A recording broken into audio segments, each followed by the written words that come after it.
তিল চিকেন বাৰু কাৰ কাৰ ফেভৰেট? চিকেনৰ ৰেচিপিবোৰৰ ভিতৰত মোৰ এটা ভাল লগা ৰেচিপি হৈছে তিল চিকেন। আজি তিল চিকেন বনাওঁ বলক।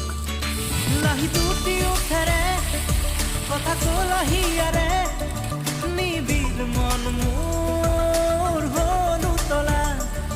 লাহি দুটি উঠেৰে কথা কলাহিয়াৰে নিবিল মন মোৰ হ'ল উতলা। জোনা জোনা চকুতে দেখো আকাৰ প্ৰতিচ্ছবি ইয়াৰ দাপোন তোমাৰ সপোন তুমি চঞ্চলা। চকু মেলি চাওঁতে দেখিলো যে তোমাকে চকুৱে চকুৱে চিনি পালো হঠাতে। চকু মেলি চাওঁতে দেখিলো যে তোমাকে চকুৱে চকুৱে চিনি পালো হঠাতে।